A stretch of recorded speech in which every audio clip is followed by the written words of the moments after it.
시작. 이 성경은 우리를 살리는 말씀입니다. 이 말씀을 통하여 우리는 변화받고 그리스도인으로 살아갈 것입니다. 주님 우리를 만나 주시옵소서. 우리를 변화시켜 주시옵소서. 아멘. 오늘 우리가 함께 나눌 말씀 호세아 14장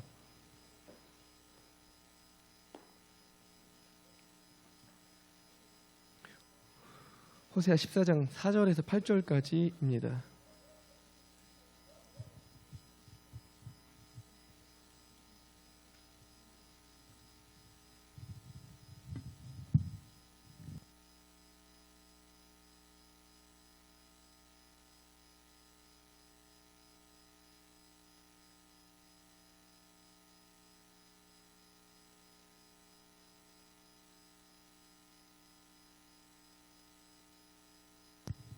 저부터 시작해서 우리 번갈아 가면서 읽다가 마지막 절만 한 목소리로 읽도록 하겠습니다. 내가 그들의 반역을 고치고 기쁘게 그들을 사랑하리니 나의 진노가 그에게서 떠났음이니라. 이스라엘에게 이슬과 같으리니 그가 백합과 같이 피겠고 레바논 백향목 같이 뿌리가 박힐 것이라. 그의 가지는 퍼지며 그의 아름다움은 감람나무와 같고 그의 향기는 레바논 백향목 같으리니 그늘 아래에 거주하는 자가 돌아올지라. 그들은 곡식같이 풍성할 것이며 포도나무같이 꽃이 필 것이며 그 향기는 레바논의 포도주같이 되리라. 에브라임의 말이 내가 다시 우상과 무슨 상관이 있으리요 할지라. 내가 그를 돌려보아 대답하기를 나는 푸릇 잣나무 같으니 내가 나로 말미암아 열매를 얻으리라 하니라. 아멘. 자, 제가 잠깐만 짧게 기도 한번 할게요. 거룩하신 주님, 이 시간 성령으로 역사하시사 살아있는 말씀으로 이것을 덮어 주옵소서. 예수님의 이름으로 기도하옵나이다. 아멘. 지난주 금요일날 우리가 잘 알고 있는 노아 선교사님께서 우리 교회에 오셨습니다. 아마 뭐 현장에 왔든 아니면 또 온라인으로라도 말씀을 들었던 사람이 있을지 모르겠어요. 참 많은 그 설교 말씀 하나하나 한 구절 한 단어 하나가 제 마음에 콕콕 꽂혀서 들어왔습니다. 그 모습 중에서도 참 크게 와닿았던 어떤 표현들이 있다면 그런 거예요. 혹 제가 지금 표현을 좀 잘못 말할 수도 있습니다. 들었던 분들 제가 말 단어 실수를 하더라도 조금 이해해 주세요. 터키라는 지역, 여러분, 터키라는 지역은 이 성경에서 참 뗄래야 뗄 수 없는 지역입니다. 그렇죠? 성지순례의 한 코스예요. 그런데 그런 터키라는 지역이 약 150년 만에 전체 인구 40%의 기독교인에서 0.1%까지 그 이하로 떨어졌다고 합니다. 150년 만에. 이거는 인간의 상식으로는 이게 어떻게 될 수 있을까라는 생각을 하게 돼요.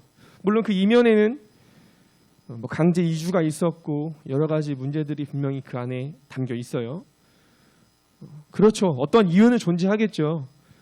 근데 분명한 현실은 0.1%조차 안 된다는 것이고 몇천 명밖에 남지 않았다는 거죠. 기독교 인구가. 그런데 노아 목사님께서 그때 강조하셨던 한 가지가 있다면 목사님이 과거의 역사를 회상하면서 내리셨던 결론은 그거였어요.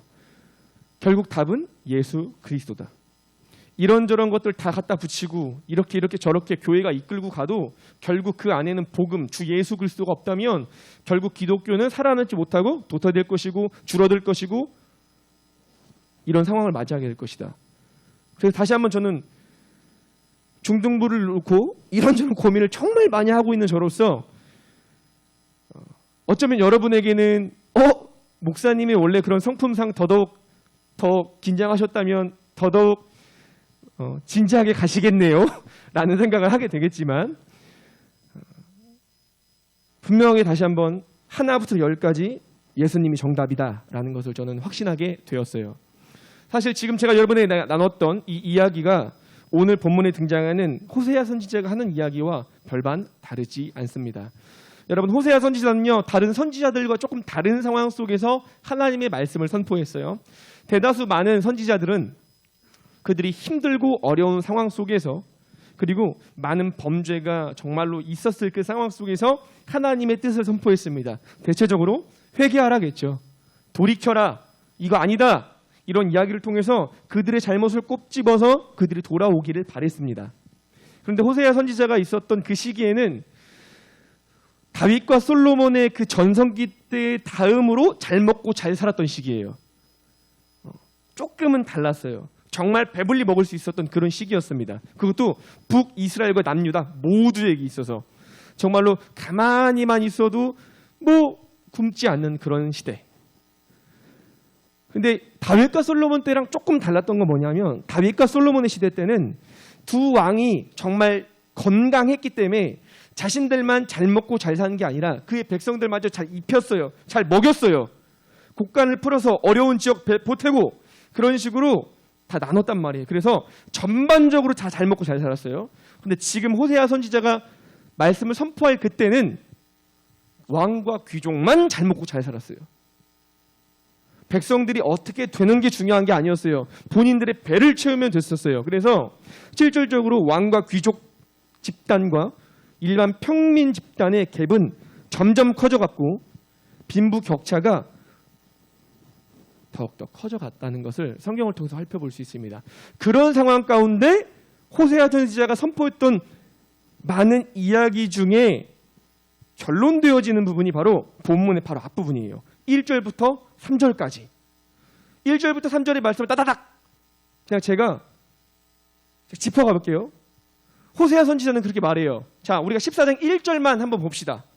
14장 1절 우리가 잘 아는 말씀이에요. 준비. 시작. 이스라엘아 내 하나님 여호와께로 돌아오라. 내가 불의함으로 말미암아 엎드려졌느니라. 아멘. 여호와께 돌아오라라는 찬양 잘 알고 있죠? 그 찬양이 결국 호세아서에서 나온 이야기예요. 그와 동일한 고백입니다. 핵심은 여호와께 돌아오라. 근데 이 핵심의 메시지가 딱 1절에 선포되고 2절과 3절에는 너희들 이렇게 선포해. 아니 호세아 선지자가 이스라엘 백성들에게 이렇게 말해요. 너희들 하나님 앞에서 이렇게 고백해야 돼. 그 내용이 뭐냐? 하나님께 용서해달라고 해. 자비를 베풀어달라고 해. 다시는 다른 것 의지하지 않겠다고 이야기해. 우상 숭배하지 않겠다고 고백해. 오직 주님만이 우리를 다시 살릴 수 있는 분임을 고백해. 이게 1절부터 3절까지 호세아 선지자가 이스라엘 백성들에게 하고자 하는 기본적인 메시지입니다. 한마디로 이스라엘 백성이 하나님 앞에서 해야 할 고백인 거예요. 이렇게 기도해. 그 다음에 이 선포 뒤에 오늘 본문이 포함된 5절부터 8절 말씀은 무엇이 담겨 있냐면 이후에 이스라엘 백성들이 실질적으로 어떻게 회복될 것인지 그 내용을 말합니다. 여러분 5절을 보면 제가 빨리 그냥 훅 넘어가 볼게요. 5절 백과파처럼 피고 백향목처럼 뿌리 내린다. 가지가 뻗어나고 6절 가지가 뻗어나고 감람나무처럼 아름다워진다. 백향목처럼 향기를 풍길 것이다. 7절 다시금 하나님의 통치를 받게 될 것이고 풍성하게 곡식을 거둘 것이다. 회복될 것이다. 8절 하나님께서 지켜주시사 풍성한 열매를 맺게 될 것이다. 이 표현을 하나하나 보면은 성경에서 좋은 부정적인 의미가 아니라 성경에서 좋은 단어들을 다 붙였어요. 백향목, 백합화, 포도나무, 감람나무. 여러분 이 단어들은 나름의 좋은 의미들이 다 담겨 있어요. 누가복음 12장 27절 말씀을 보면 백향목, 백합화를 두고 이렇게 아름답다고 해요. 이 꽃 하나만큼 훌륭하지 못하겠느냐. 백합화를 이렇게 비유합니다. 그 다음에 시편 92편 12절과 아가서 5장 15절 말씀 또한 레바논의 백향목같이 성장하리로다. 백향목처럼 보기 좋고 나름 아름답고 단단하고 영광스러운 표현들이 가득합니다. 시편 52편 8절 말씀 푸른 감람나무 같으며 영원히 의지하리로다. 이것도 좋은 표현이에요. 그 다음 요한복음 15장 5절 말씀 잘 알고 있죠? 예수님께서 나는 포도나무여 너희는 가지라. 예수님이 본인이 직접 포도나무라고 했으니 포도나무가 어떤 나무를 더욱더 분석하지도 않아도 될 정도로 포도나무는 성경에서 긍정적인 의미로 쓰이는구나 라는 것을 예측할 수 있죠. 이렇듯 백합과 백향, 포도나무 이 모든 단어들은 좋은 의미로 사용되었고 결국 이스라엘 너희들은 이렇게 회복될 거야. 자, 잘 봐요. 다시 정리. 1절부터 3절까지는 그들이 어떻게 기도해야 될지 빵 선포. 5절부터 8절까지는 그들이 어떻게 회복해야 될지 회복될 것인지 빵 선포. 자, 질문. 여러분 지금 호세아 선지자가 일반적으로 먼저 자 이렇게 기도해 이렇게 될 것이야. 우린 이렇게 보여져요. 그리고 사실 호세아 선지자를 포함해서 성경의 대다수 선지자들은 그 선포의 패턴이 정확히 동일합니다. 뭐냐면 신명기 28장을 가보면 모세가 죽기 전에 유언과도 같은 메시지를 남겼는데 그 메시지의 핵심은 간단해요. 너희들이 율법을 따라 살면 복을 받을 것이고 불순종하면 저주를 받을 것이다. 가나안 땅 들어가기 전에 모세가 했던 메시지는 아주 간단하고 쉬워요. 신명기를 다 합치면 이거예요. 그냥 그걸 근거해서 말을 하고 있는 건데 그렇다고 우리가 여기서 너무 기계적으로 생각하면 안 돼요. 자, 뭐냐면 공부 열심히 하면 성적 잘 나와. 이 절대적이에요, 여러분. 이거 어떻게 생각해요? 공부 열심히 하면 성적 무조건 잘 나와요? 어떻게 열심히 지금 뭔가 대답한 친구들 아주 좀 뼈가 담겨 있어요. 지훈아 힘내. 열심히 하면 성적 잘 나온다. 뭐 이 틀렸다는 표현보다는 이 표현이 절대적으로 뭐 진리라고 할 수는 없죠. 그 안에 어떻게 열심히 하느냐, 방향성에 대한 이야기를 할 수 있을 것이고 잘 나온다는 그 표현의 기준이 어떻게 잘 나올 것이냐도 사람마다 다를 거예요. 여러분, 일반적으로 모세가 말했던 게 말씀 순종하면 복 받고 순종 안 하면 저주받을 거야. 이게 로봇처럼 100원 넣으니까 인형 뽑기 나오고 이런 어떤 개념이 아니란 말이에요. 좀 넓게 봐서 하나님의 뜻대로 살면 당연히 순탄한 길을 걷고 하나님의 은혜를 누리겠죠. 동의합니까, 여러분? 이거 동의 못하면은 다음 설교 못 넘어가는데. 동의하죠, 여러분? 하나님의 뜻대로 살아가는 사람이 하나님의 은혜를 누리겠죠. 하나님의 반대로 살아가봐요. 그럼 하나님의 심판이 있지 않겠습니까? 이렇게 한다는 무조건 절대값과 그런 것이 아니라 이러한 흐름 가운데 하나님의 백성에게 하였던 말씀이에요. 자, 그렇다면 오늘 본문도 너희들이 이렇게 하면 회복될 것이다. 이런 의미로 우리가 생각할 수 있겠죠. 그런데 오늘 본문이 특별한 이유는 바로 4절에 있어요. 자, 4절 세 번역으로 함께 읽어보겠습니다. 준비. 시작.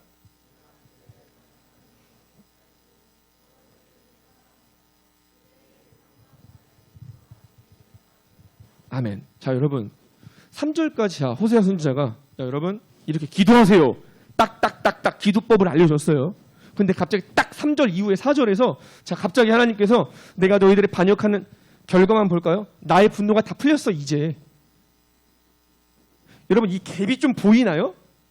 지금 이스라엘 백성들이 회개했대요? 하니까 지금 하나님께 분노가 풀렸다고 하세요? 그런 힌트는 없어요. 그들이 어찌됐든 저찌됐든 호세아 선지자는 선지자로서 그들의 백성에게 하나님의 뜻을 있는 그대로 말했어요. 여호와께 돌아오라. 이렇게 기도해야 한다. 회개해야 한다. 말을 했어요. 근데 이 선포 뒤에 회복에 대한 그림 앞부분에 그 사이에 뭐가 담겨 있냐면 따라해볼까요? 하나님의 의지. 하나님의 분명한 의지가 담겨 있어요. 어떤 의지냐? 내가 이스라엘 백성들이 그렇게 100번, 1000번, 10,000번 반역하는 그 병, 성경에서 그걸 병이라고 써있더라고요. 나도 놀랐어요. 이번에 공부하면서.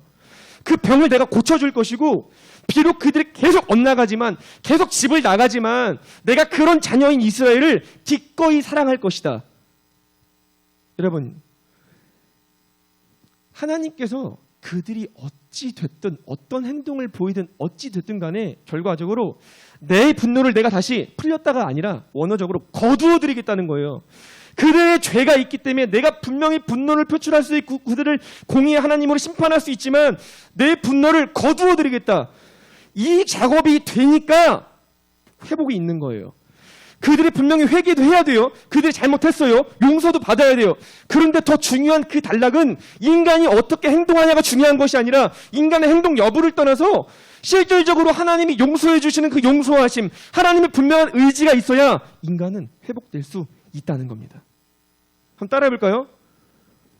하나부터 10까지. 자, 힘내서 하나부터 10까지. 하나님입니다. 다시 하나부터 10까지. 하나님입니다. 여러분, 여기서 오해하면 안 돼요. 그러면 인간이 회개는 아무런 의미가 없습니까? 이걸 본문이 말하고 있는 게 아니에요. 이걸 강조하고 있는 게 아니에요. 성경에서 많은 선지자들은 동일하게 외쳤어요. 회개하라. 심지어 신약에 가서도 세례 요한이 어떻게 말했어요? 여러분 세계 요한 딱 떠오르면 어떤 대사가 떠올라요? 회개하라, 천국이 가까웠다. 선지자들은 누누이 외쳐요. 그리고 그 말씀을 받은 인간의 모습은 엎드려야 돼요. 잘못했습니다. 내가 죄인입니다. 그것이 인간으로서 할 수 있는 기본적인 태도입니다. 그러나 그 이전에, 그런 마음 이전에 우리가 더욱더 분명하게 알아야 될 것은 그런 회개의 마음과 그런 모습 이전에 하나님이 그의 분노를 거두어 드리는 그 의지가 있어야 우리가 회복의 길로 나아갈 수 있다는 그 순서를 여러분이 알아야 한다는 겁니다.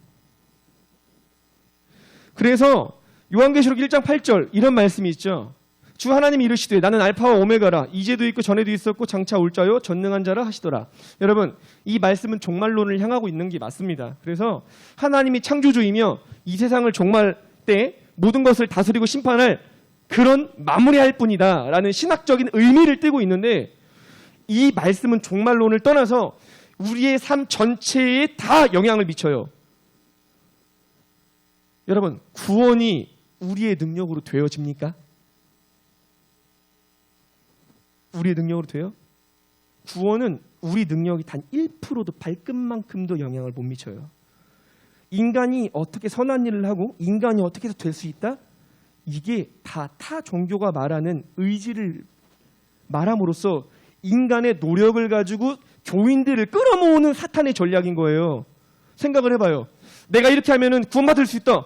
이게 팩트라면은 여기서 그거 하기 위하여 달려가지 않을 사람이 어디 있어요?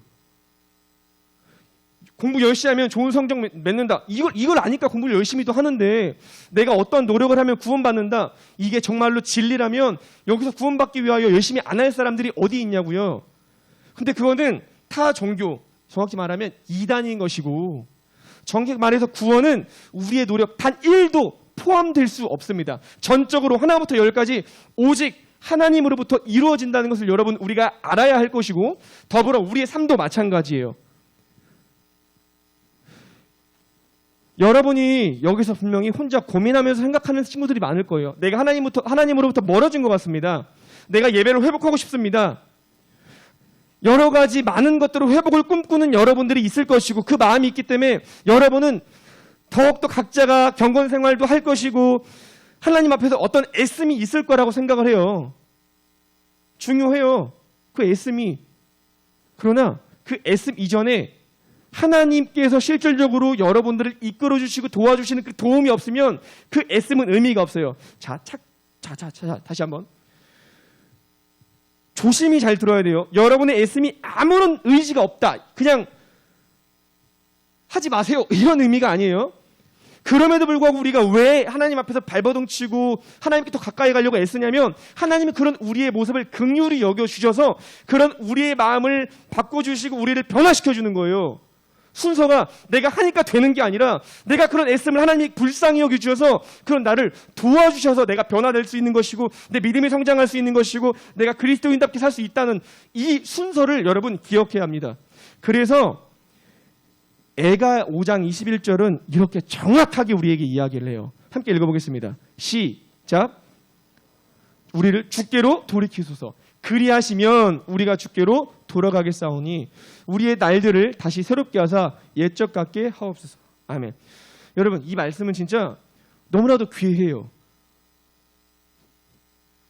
구원뿐만 아니라 우리가 삶을 살아가는 그 방식의 중요한 순서를, 우선순위? 순서를 알려줘요. 뭐냐면, 내가 주님 오늘부터 주님 믿겠습니다, 아멘, 이러고 딱 문 열고 나가면 갑자기 하루아침에 바울이 되는 게 아니란 말이에요. 뭐라고 했어요? 주여 여호와여 우리를 주께로 돌이켜주세요. 내가 하겠다는 결단을 가진 게 아니라 나를 돌이켜주세요. 주님께서 나를 돌이켜주셔야 내가 그 은혜로 말미암아 정말로 돌이켜 변화된 삶을 살아갈 수가 있습니다. 그 순서가 어디에 있다고요? 우선순위가 어디에 있다고요? 하나님께 있다고요.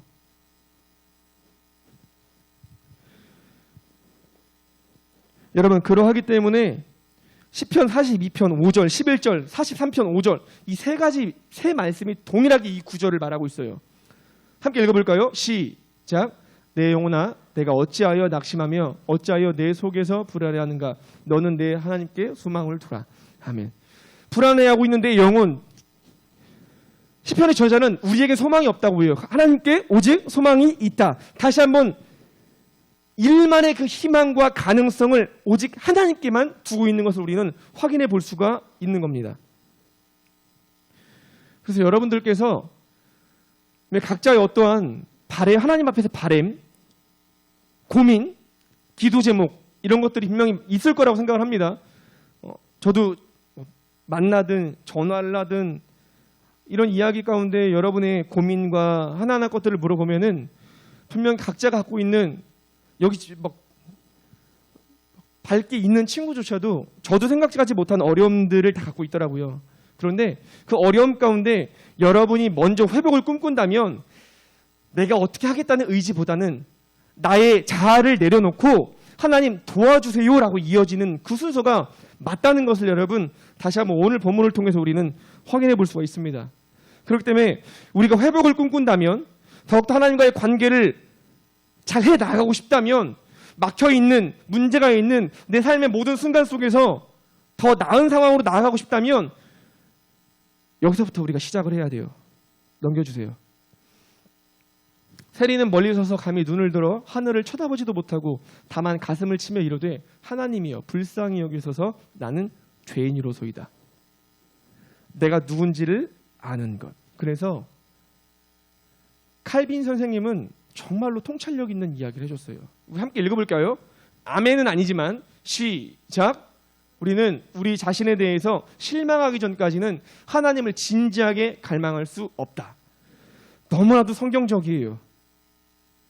내가 해도 안 됨을, 내가 이것밖에 되지 않음을, 나에게 한계가 있음을, 내가 해서 되어지지 않음을, 내게 답이 없음을, 더 이상 나는 무엇인가 할 수 없음을 인정하는 그 순간 우리는 하나님을 찾을 수밖에 없고, 그래서 아까 애가 5장 21절의 말씀처럼 나를 돌이키소서. 그럼 내가 돌아갈 수 있습니다.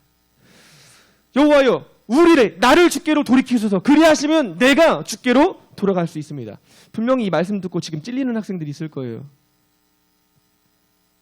내가 계속해서 반복하면서 지었던 죄, 내가 원치 않지만 이성적으로는 아닌 걸 알고 있지만 내 육체가, 내 몸이 잘못된 방향으로 향하는 것, 분명히 그 타이밍과 순간이 여러분 각자의 한 명씩에게 다 있을 겁니다. 이건 누구나 다 있어요. 그 순간 여러분, 시험에 들었던 그 순간 다시금 내 의지를 발동하여서 내가 하겠다는 생각을 내려놓고 딱 한마디만 외쳐요. 하나님, 내게 답이 없습니다.